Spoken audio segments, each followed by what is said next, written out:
Now, this is a topic I wanted to talk about. I seen brothers, I always say I talk about the topics that brothers speak about on Facebook and different things like that.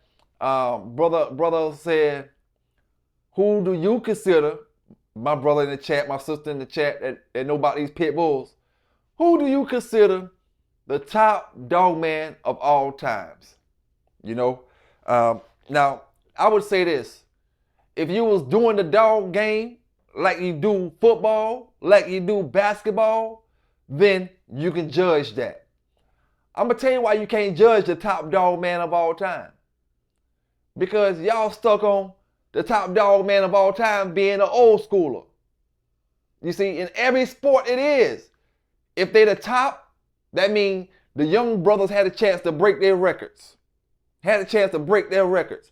All the people from the years after that person was considered one of the best, all the people in the years after that would have had a chance to break their records. Break their records. In every sport it is. Boxing. Muhammad Ali was the best. Sugar Ray Robinson was the best. You know what I'm saying? And then Muhammad Ali come.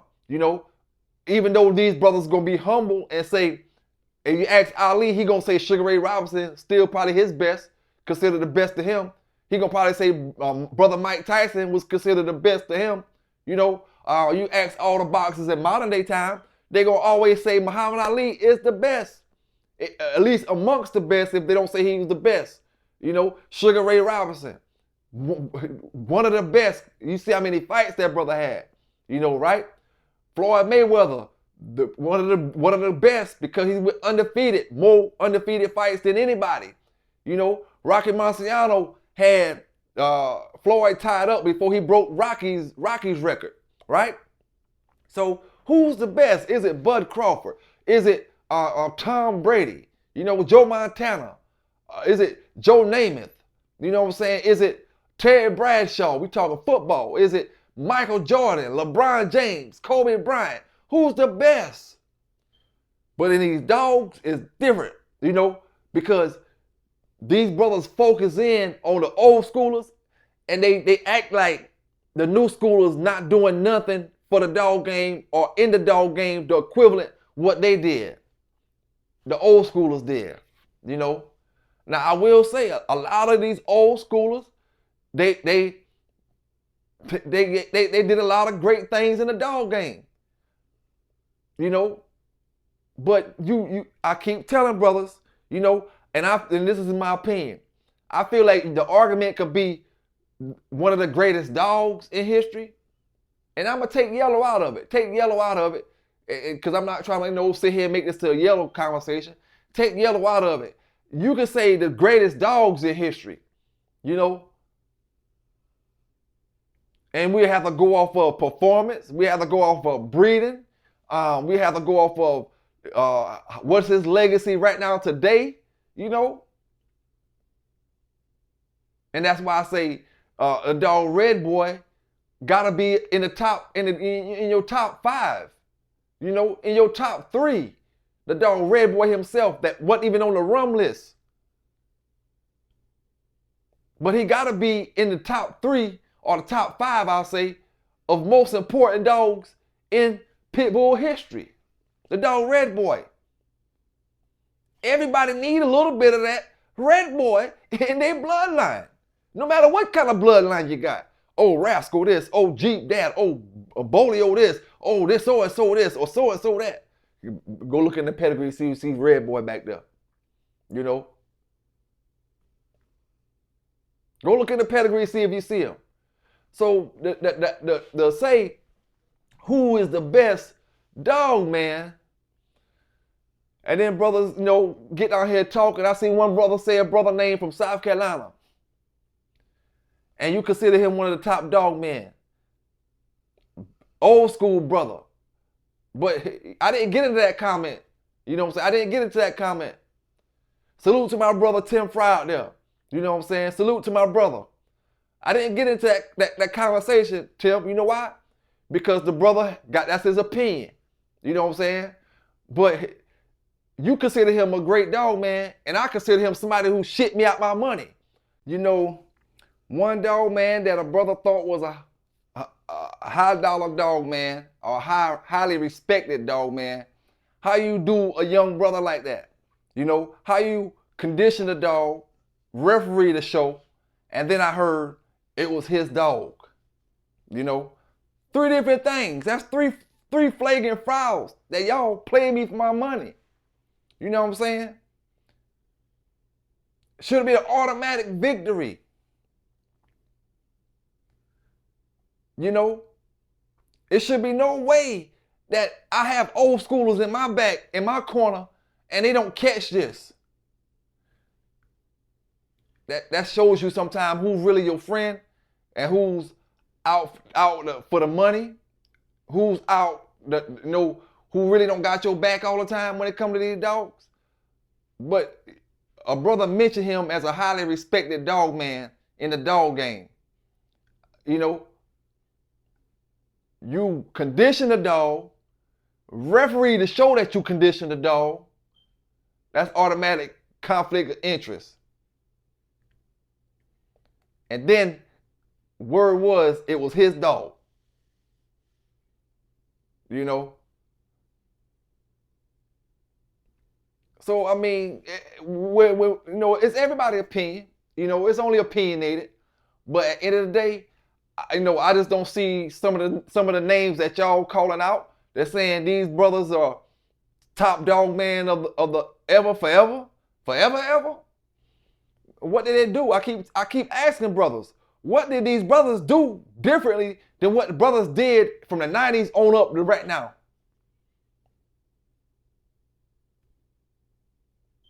You know, what did they do? Win with their dog? That goes back to me talking about what brothers must not be used to winning. You know what I'm saying? Did they breed their dog?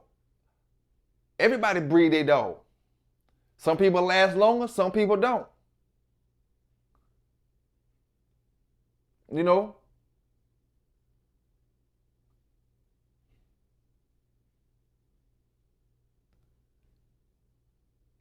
What did they do to say, oh, they're the top dog man in history?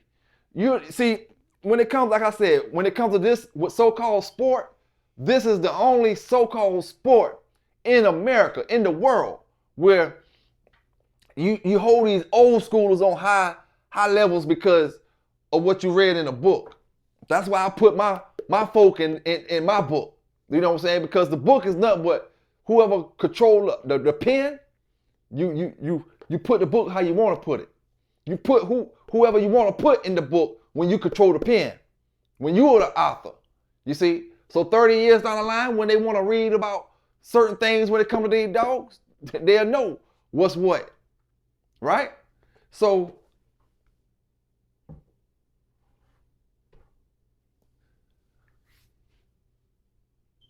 the criteria and the requirements of being the top dog man in history, I'm not gonna say myself. You know, I know there's other bulldoggers that did more for the dog game than I did. You know what I'm saying? But what's the criteria? What's the requirements to say you the top dog man in history?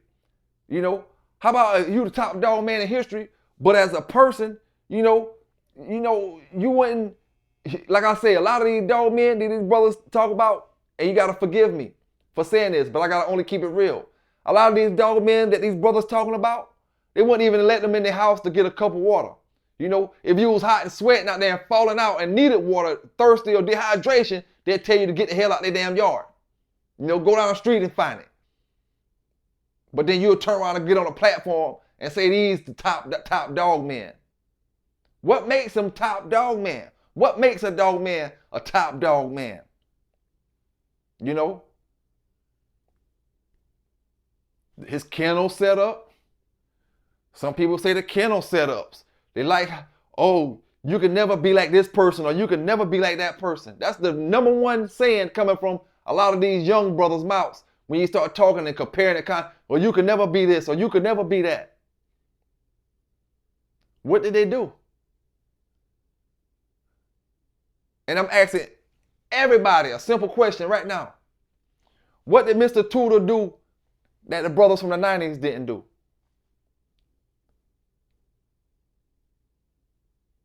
How many of Mr. Tudor dogs do you know were great producers other than Dabo?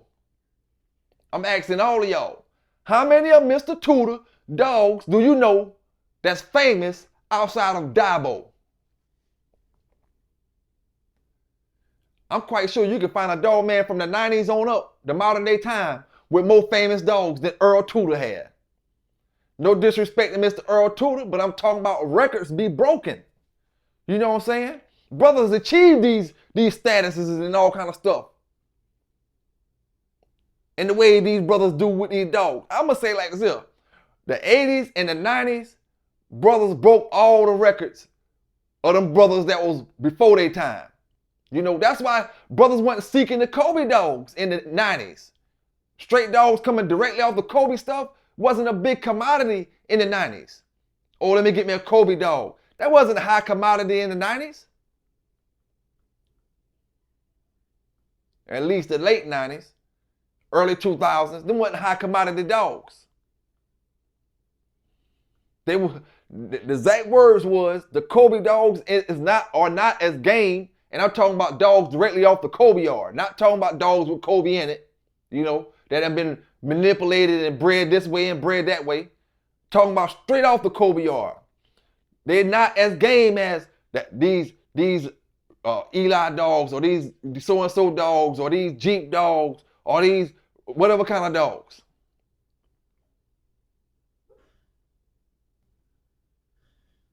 But a lot of them brothers don't know that. A lot of them younger brothers, they weren't even in the dog game to know what's what when it comes to this type of stuff.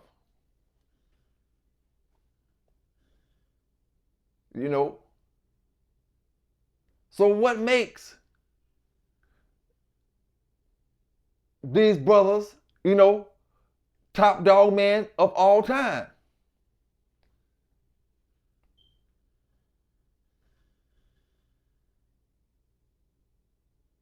See, dogs don't see color. Dogs don't see color. When I say that, I'm not literally saying they're colorblind, you know. But what I'm saying is they don't see you black or you white and you treat me different than they treat you.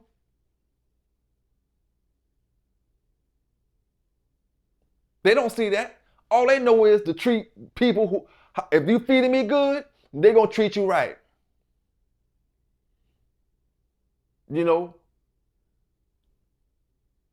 But these dog men wasn't always like the way it went, especially when the money started getting in play, you know.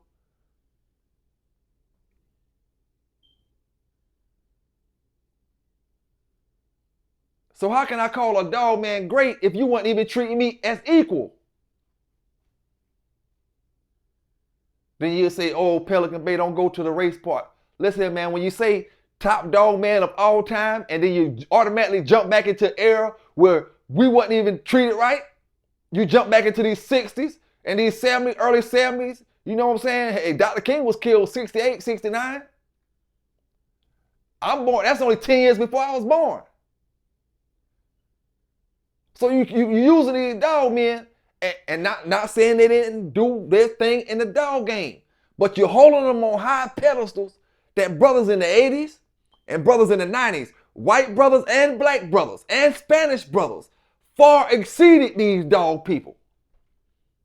And the things that they did in the dog game far exceeded what Mr. Tudor did, what Mr. Carver did, and many more of them back in them days did. Now, don't get me wrong. Without Mr. Carver, without Mr. Tudor and Mr. Kobe and a lot of them other brothers, you wouldn't have the dogs that you had in those 80s and those 90s. But without the brothers in the 80s and the 90s, you wouldn't have had the dogs that you got now. So what's the difference?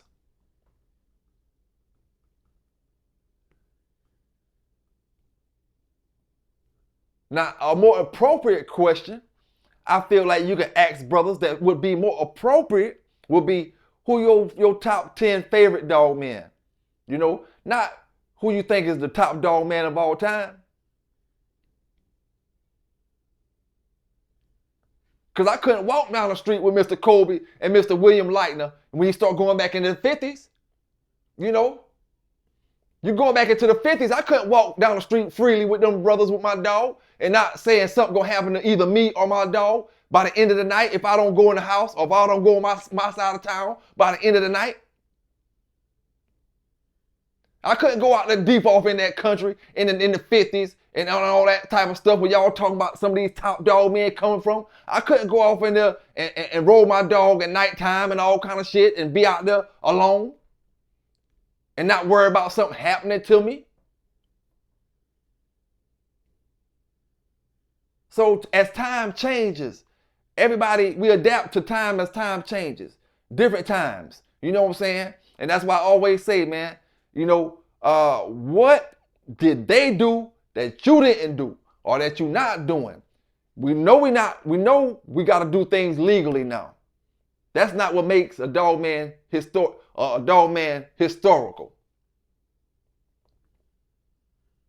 Because if that's the case, we got to go to the brothers who had the most champions. And some of these brothers in the 90s had way more champions than Mr. Carver and Mr. Tudor combined. You know?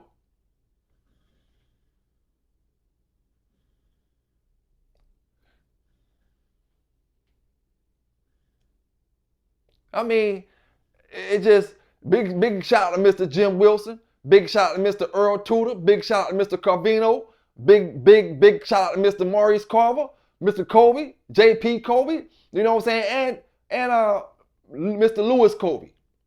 I want to say, you know, salute all them brothers because everybody played an important role. You know?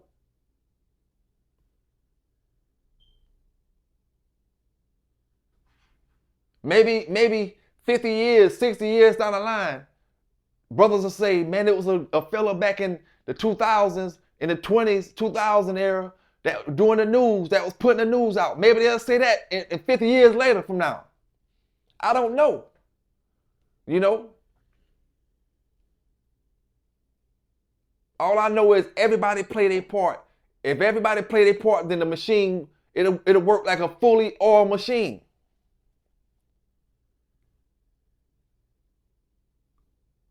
But like I said, I think a more appropriate question would be, give me your top 10 favorite dog men of all time. Don't say who's the top dog, the one top dog of all time. I don't think it is a one top dog of all time. All it is people that was bulldogging before you was born. So you look at it like, okay, you know, they are top dog men. Like I said, Mr. Tudor don't got as many champions as some of your more modern day brothers got. So if he don't, Mr. Don Mayfield keep ain't better than some of these other brothers that did dogs keeps.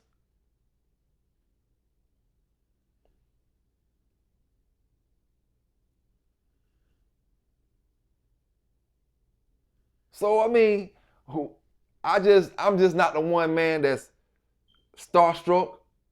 You know what I'm saying? I really bulldog just like anybody else that really bulldog. And when you're really bulldog, you don't like nobody to try to downplay your credentials. You know what I'm saying? A driver's license is a driver's license.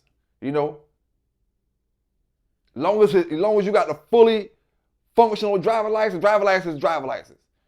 You may have CDLs. You can drive them kind of trucks. You know, but driver's license is a driver's license. Bulldog man is a bulldog man. Bulldog is a bulldogger. Breeder is a breeder. How about these brothers that's breeding these bulldogs, preserving these dogs in a time where you can barely go without getting your dog seized? Do they even get any props for maintaining their dogs?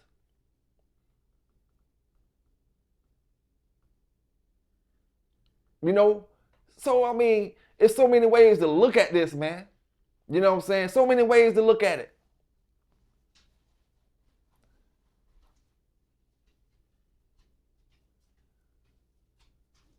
And like I said, the further you go back, the more race gonna play in part of a lot of that stuff. You know, the further you go back, once you get here in the 80s, The 90s, not saying that race still wasn't playing a part of a lot of that stuff in the Bulldog game, but when you're talking about the 80s and the 90s, brothers had more accolades than all the old schoolers y'all talking about.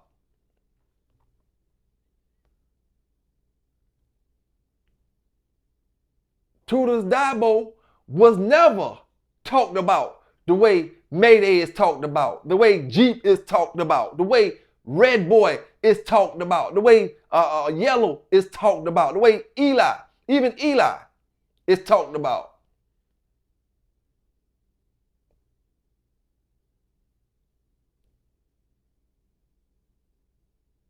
So I mean, hey man, Mr. Carver, Mr. Mayfield told you this. He's not even accredited for, and I may get a little flack for saying this, but I'm only saying what's real. Mr. Carver never even started a family of dogs. Yeah, you see his name behind his dogs, but he don't got a pure family of dogs that he was running that you can say right now is like how we got the Big John stuff.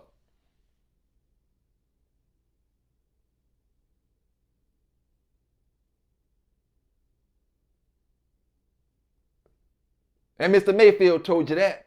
Outside of that, they told you that he would falsify papers. Outside of that, Pat Patrick falsified papers.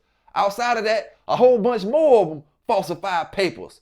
And they try to falsify that Big John shit now.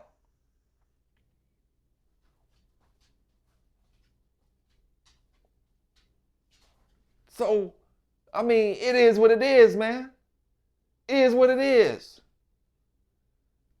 And I'm quite sure many of the other old schoolers did the same exact thing.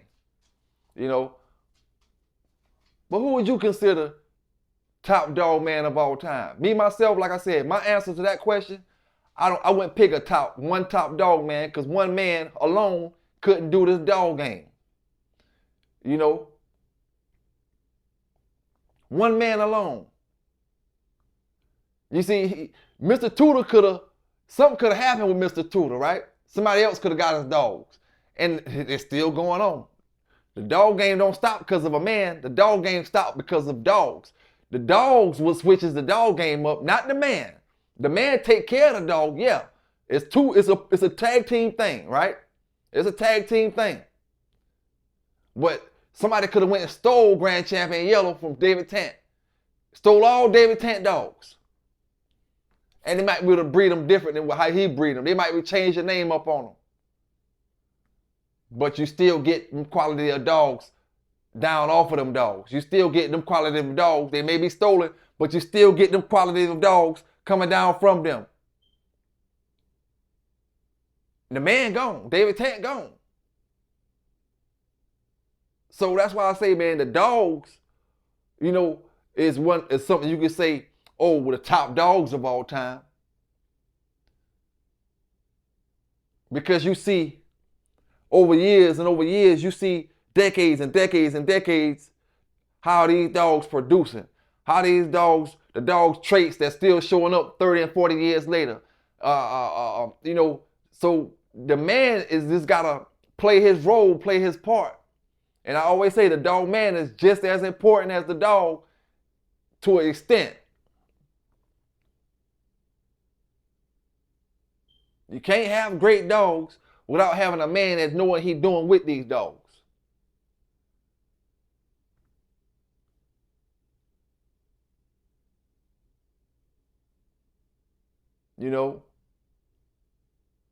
So I mean, hey man, it just is what it is, man. It's only my opinion. Everything is opinionated when it comes to these dogs and who's the top shouters and all this type of stuff. Everybody judges all that stuff on different merits. Me myself, I just feel like, I respect the old schoolers. You know what I'm saying? I respect them. I see what they did in the dog game. I see what they did for the dog game. But at the end of the day, they ain't doing nothing no different than the next brother doing or the next sister doing. You know what I'm saying? Nothing no different, man.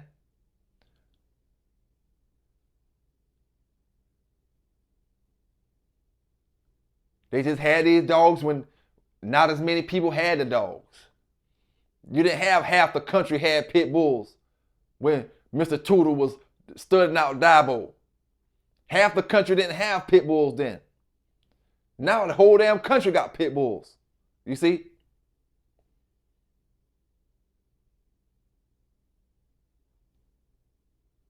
You couldn't find, everybody wasn't connected to find a pit bull when you start going further and further back.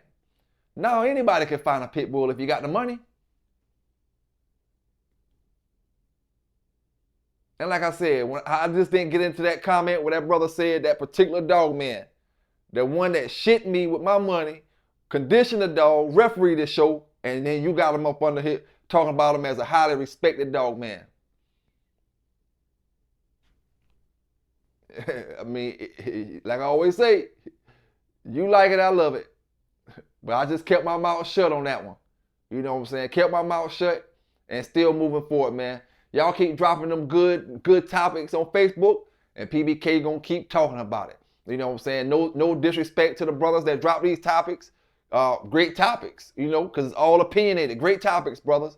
Y'all keep taking care of them dogs. Do the right things. Preserve these dogs the right way. Stay safe out there. Stay legal out there. And just hold your head up, man. Hold your head up and never underestimate yourself. You know what I'm saying? Never underestimate yourself. You know, it is what it is. Like I said, if I were to underestimate myself back when I was a teenager with Bo, I wouldn't have never went into the Big John dogs. Oh, well, man, them brothers camp too big for me. They're camp too big for me. Don't go into them. I'm just going to automatically get beat. I don't, you know, I'm just trying to get myself together in this dog game. No, man. I got a badass dog. You know what I'm saying? I can condition this dog. I can work this dog. And when we drop these dogs in the box, you ain't no different than me. You know what I'm saying? When we drop them in the box, we all the same. Let's get this shit shaking. Y'all stay safe. Y'all stay legal. PB K9s and I'm out.